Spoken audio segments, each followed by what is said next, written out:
It's Wednesday. You know what that means? I'm screaming into the void. No one can hear me. Just kidding. It's, New week of old comics.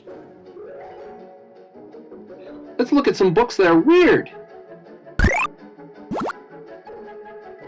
Hello. We'll begin this week looking at a collection of Jonah Hex stories. Now, this is the Vertigo Jonah Hex.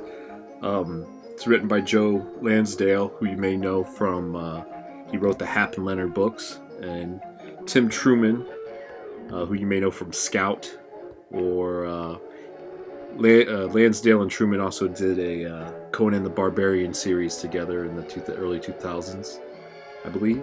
Early 2000s. Anyways, this is my favorite Jonah Hex version. This Jonah Hex is a little bit more of a dirtbag. Like a lot of times, like in the Palmiotti series of Jonah Hex books, it's like he's a little Clint Eastwood-ish, and in this one he's kind of more dirtbag-ish. And I kind of like a more dirtbag Jonah Hex. So this collects all three miniseries that they did together, and I love Tim Truman's art.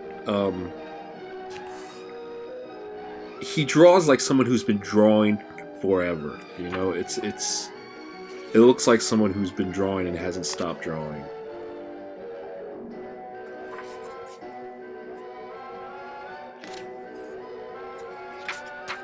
Now the first story is Two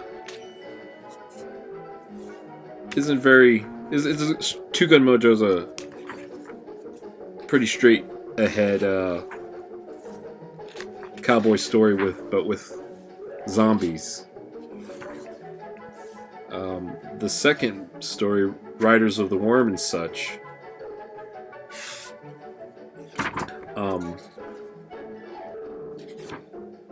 is kind of a straight ahead cowboy story, but with kind of Cthulhu-ish worm monsters. Let's see if I can find. There we go. You know, Jonah Hex is no hero. He's It's weird that they went, like, all the covers are really cool, but it's weird that they went with this cover as the cover for the thing, because I don't think it's the best cover in here. Oh, not bad. It'd be cool if they used some of these old kind of where they took an old photograph and put Jonah Hex's face on it as like the cover. In my opinion, this is a book that deserves a deluxe edition. I mean, this is the kind of, you know, just regular paper. It looks good and the reproduction is good, but I wouldn't mind an oversized deluxe edition of this, an absolute edition of this.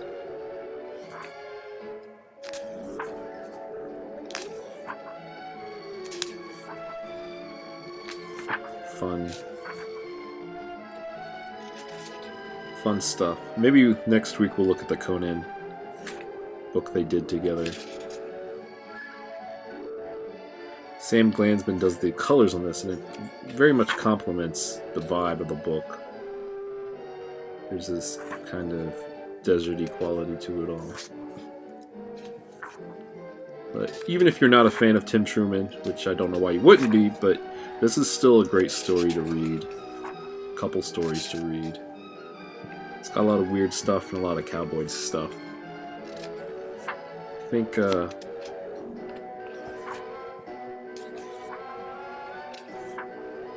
definitely do worse.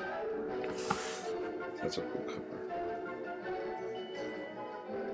That story in here, Shadows West, is a story about Jonah Hex joining a circus. Or not so much a circus, but a traveling Western show. And how it kind of goes bad. It's also got supernatural elements to it. But yeah, so check this out.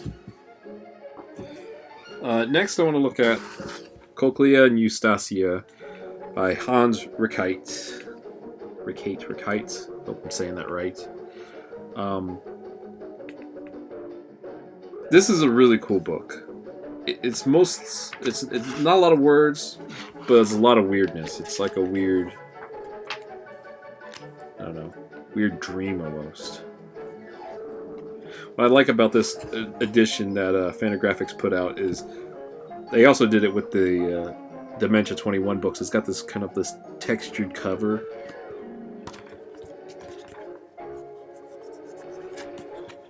It's a real thick stock cover. It's kind of plastic. I don't know what this is as the cover, but it's awesome. But it's a story about two girls, Coakley and Eustacia, who don't wear pants, have these cool masks, and they're kind of the weird little fantasy world that they live in. This dark fantasy world. It's awesome.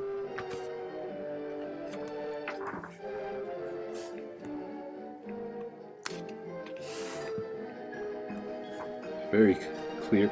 I also bought on his website, which I should have had handy. He has another book, like his current work, which is an adult book called a couple books called The Gloaming, which are really cool, but a little too adult to be showing on YouTube. But it's a lot of the really cool artwork and weirdness. So let me find this one picture here. Yes, this is cool. Look at that.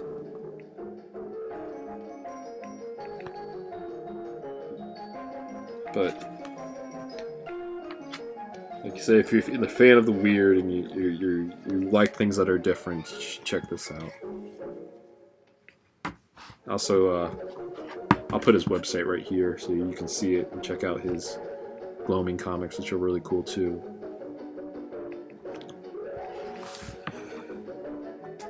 Finally today, I thought we'd take a peek at, since it's going to be on Netflix soon as a cartoon, Doro Hidoro by Q Hayashida. Q Hayashida has worked on this series of books. There's 23 of them. I have a bunch of them, but we'll just look at the first 3. She's been working on it for about 20 years. They were serialized in, like, you know, those Japanese magazines, Shonen Jump, stuff like that. But it's really cool art style. It's a really interesting world. There's this hyper detailed lines.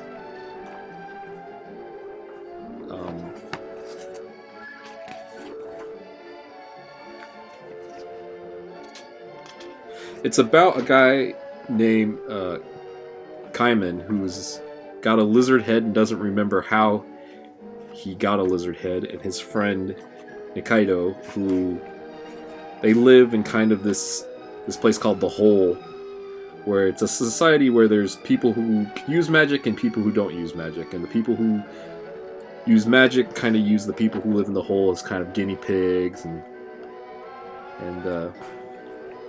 but Kaiman, magic doesn't work on him, so there's a bit of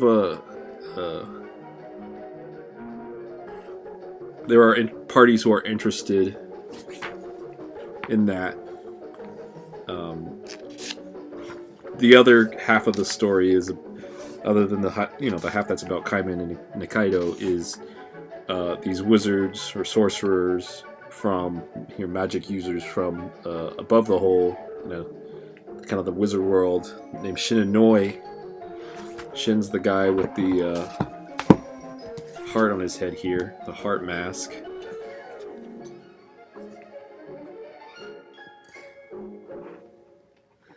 The way Q draws most of the women is very, very Amazonian. Let's see if I can find an example. Both Noi and Nikaido. I think it's Noi, right? Noi's the big chick that hangs out with Shin and the heart head. It's Shin, right? Okay. um,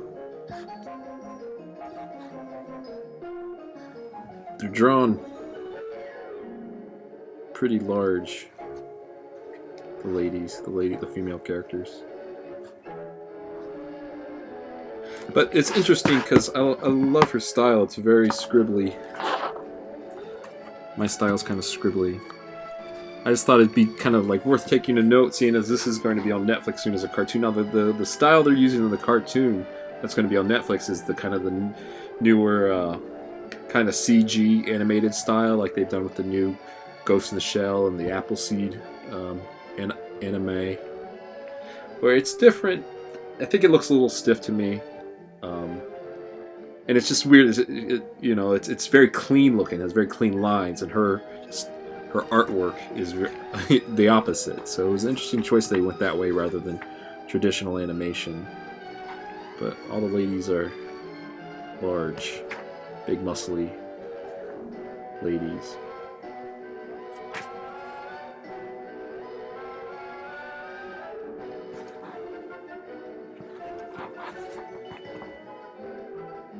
Yeah, but that's Dorohedoro. Definitely a series worth checking out, worth picking up if you like weird stuff. There's a bit of a warning in the fourth. I kind of read up into the fourth and stopped for a short while because in the fourth there's a baseball story, and which is kind of a trope in Japanese manga, where they have a story that revolves around a baseball game. It kind of lost me there for a minute, but then I got back into it. But definitely Dorohedoro, worth checking out, worth looking at if you like kind of something a little more mature, a little dark with your manga tastes. And that's it for this week. You can check me out on Twitter. I post stuff from my graphic novel and other drawings and doodles that I do at Plague Child at Twitter and Octopus Avenue on Instagram. Alright. See you next week. Tonight's program has been brought to you by